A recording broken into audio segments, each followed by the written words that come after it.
Última hora.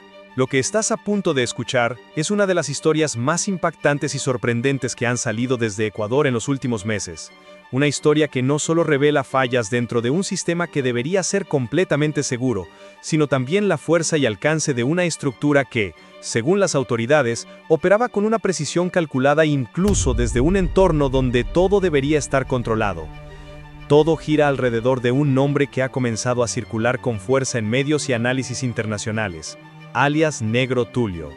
Y aunque hoy ya está bajo custodia, lo que se ha descubierto sobre cómo funcionaba todo a su alrededor ha dejado a muchas personas en shock. Antes de continuar con esta información, recuerda suscribirte al canal para mantenerte informado con noticias reales, verificadas y sin sensacionalismo. Porque lo que viene a continuación es una pieza clave para entender cómo se ha venido moviendo una red que parecía invisible y que, según la investigación, tuvo efectos directos sobre trabajadores que dependen del transporte para sobrevivir cada día. Desde aquí, desde Estados Unidos, la comunidad hispana observa con atención porque esta clase de casos muestra hasta qué punto ciertos grupos pueden operar más allá de lo que los sistemas tradicionales logran anticipar, y cómo ese tipo de situaciones puede escalar sin importar fronteras ni distancias. Todo comenzó oficialmente en junio de 2024, cuando alias Negro Tulio fue deportado a Ecuador después de haber sido detenido en otro país. Lo que para muchos parecía el final de un capítulo, fue en realidad el inicio de un periodo donde las autoridades empezaron a notar movimientos extraños que no parecían coincidir con la dinámica común dentro del sistema penitenciario. Se trata de un personaje que, según las unidades investigativas, tenía conexiones con una estructura organizada que había logrado mantenerse activa a pesar de cambios, operativos, traslados y ajustes internos. Por meses los equipos especializados comenzaron a reunir información que iba desde llamadas telefónicas, listas de contactos, horarios sospechosos y hasta movimientos coordinados fuera de la cárcel. Y a medida que avanzaban, se encontraron con rastros que parecían indicar que las decisiones no se estaban tomando fuera, sino desde adentro, desde un territorio donde supuestamente todo tendría que estar regulado milimétricamente. La Roca, el centro penitenciario en Guayaquil donde alias Negro Tulio se encontraba recluido, no es un sitio cualquiera.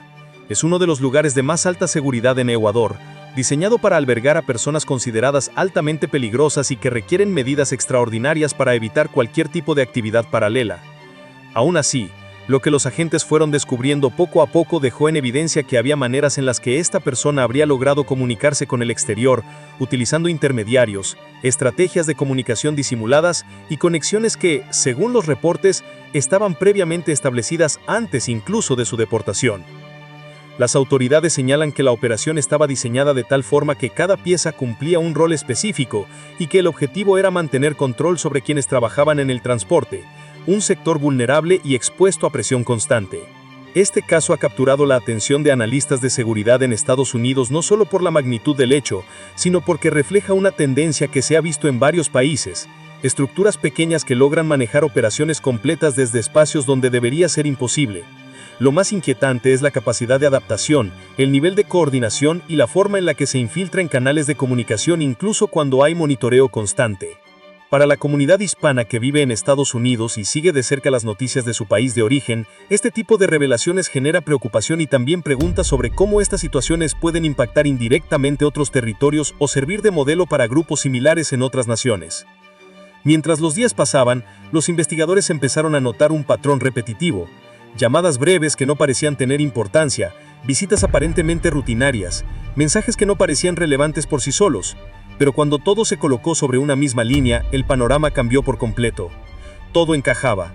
Los agentes confirmaron que desde dentro de la cárcel, alias Negro Tulio habría logrado coordinar la presión sobre transportistas, quienes en repetidas ocasiones denunciaron llamadas en horarios específicos, instrucciones firmes sobre pagos y amenazas veladas disfrazadas de advertencias.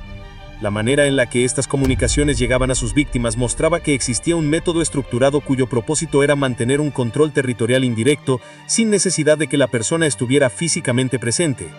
Al analizar cada detalle, los investigadores detectaron que la operación contaba con un grupo de personas afuera que actuaban como enlaces, ejecutores y piezas móviles que seguían instrucciones emitidas desde adentro. Lo sorprendente es que, según los reportes, este control remoto se realizaba de manera constante, casi sin interrupción, como si existiera una agenda diaria que debía cumplirse. Esto despertó la alarma interna del sistema penitenciario, pues reveló que había canales informales, desviaciones o fallos en protocolos que necesitaban revisión urgente.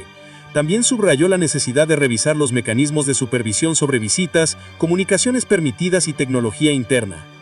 Todo indicaba que parte de la actividad venía disfrazada de actos rutinarios, lo que hizo más difícil detectarla en tiempo real. Las autoridades comenzaron entonces a reconstruir cada movimiento, quién entraba, quién salía, cuántos minutos duraban las comunicaciones autorizadas, qué objetos se entregaban en cada visita, qué personas estaban vinculadas indirectamente con zonas del transporte donde ocurrieron los hechos, y cuanto más profundizaban, más se daban cuenta de que el nivel de organización no era improvisado. Había planificación, estructura y roles definidos. Los transportistas afectados describían situaciones donde se sentían atrapados entre seguir trabajando o abandonar todo. Esta presión generó miedo en muchas familias que dependían del trabajo diario, especialmente en rutas urbanas donde cada día es distinto y donde la persona nunca sabe qué puede pasar. La reacción pública fue inmediata. Las redes sociales comenzaron a llenarse de comentarios, análisis, reclamos y videos donde usuarios expresaban indignación al ver que desde un centro de máxima seguridad se pudiera manejar una red tan compleja. En Estados Unidos, los ciudadanos ecuatorianos que siguen de cerca lo que ocurre en su país la vieron como una prueba más de que este tipo de estructuras buscan expandirse y mantenerse activas bajo cualquier circunstancia. Programas de análisis comenzaron a mencionar el caso, explicando que este tipo de situaciones no solo afecta a Ecuador, sino que representa un riesgo regional porque demuestra cómo algunas organizaciones siguen operando incluso cuando sus líderes están tras las rejas. Las autoridades, al ver la magnitud del caso, decidieron reforzar operativos dentro de los centros penitenciarios, revisar protocolos, instalar nuevas capas de control y analizar a fondo cuáles eran las vulnerabilidades que habían permitido que esto sucediera. Mientras tanto, se procedió a realizar interrogatorios a personas vinculadas con el entorno del acusado, analizando conexiones telefónicas, ubicaciones, horarios y más. Muchas de estas personas fueron llevadas a entrevistas para determinar qué sabían y qué rol habían tenido dentro de la operación, y aunque no todos los detalles se han hecho públicos, se sabe que el caso aún está lejos de terminar. Los expertos en seguridad afirman que este tipo de estructuras funcionan como redes de múltiples niveles. Si una parte cae, otra aparece.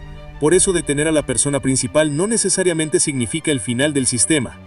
Es un fenómeno que se ha visto en varios países, donde incluso cuando los líderes están presos, las operaciones continúan a través de coordinadores externos. Esto representa uno de los mayores desafíos actuales para sistemas penitenciarios en Latinoamérica, porque las estructuras se adaptan más rápido que los controles oficiales. A lo largo de esta investigación, los analistas han comenzado a estudiar la forma en la que estas redes se organizan, cómo se comunican y cómo logran ocultar señales dentro de actividades aparentemente normales. Los reportes indican que la estructura en este caso usaba un método que no dependía únicamente de tecnología, sino también de enlaces humanos que actuaban como puentes para transmitir mensajes clave. Estos enlaces estaban ubicados en diferentes zonas para evitar que un solo punto de fallo derrumbara toda la operación. Este modelo, según algunos especialistas en seguridad internacional, se parece a redes observadas en otros contextos, donde las decisiones se toman en un lugar central y se ejecutan de manera simultánea por terceros. La ciudadanía espera ahora que las autoridades puedan desarticular completamente esta estructura y que se refuercen los controles para evitar que algo similar vuelva a suceder. Muchos consideran que la investigación recién está empezando y que los próximos días podrían traer nuevas revelaciones sobre la cantidad de personas involucradas, los métodos utilizados y el alcance real de la operación. Mientras tanto, la presión pública aumenta, exigiendo transparencia y acciones concretas que garanticen que la seguridad interna del país pueda recuperarse y fortalecerse. Este caso ha dejado claro que, aunque las medidas de seguridad dentro de las cárceles pueden ser estrictas, siempre existe la posibilidad de que alguien con suficiente organización, contactos y determinación logre encontrar un vacío para operar desde adentro. Por eso este caso se ha convertido en un punto de referencia para revisiones profundas en todo el sistema penitenciario ecuatoriano. Lo que ocurra de aquí en adelante será clave para determinar si estas estructuras pueden seguir activas o si las autoridades lograrán detener por completo cualquier intento de operación remota. Y mientras todo se desarrolla, la población sigue atenta, esperando claridad, justicia y resultados que realmente generen un impacto positivo y duradero. Este es un caso que aún está evolucionando y que seguramente seguirá dando que hablar, tanto en Ecuador como en otros países donde este tipo de situaciones son observadas con preocupación. Para mantenerte informado de cada nueva actualización oficial y entender cómo avanza esta investigación, que ha puesto a todo un país en alerta, no olvides suscribirte al canal para recibir noticias claras, directas y completamente verificadas. Aquí siempre estarás al tanto de todo lo que importa.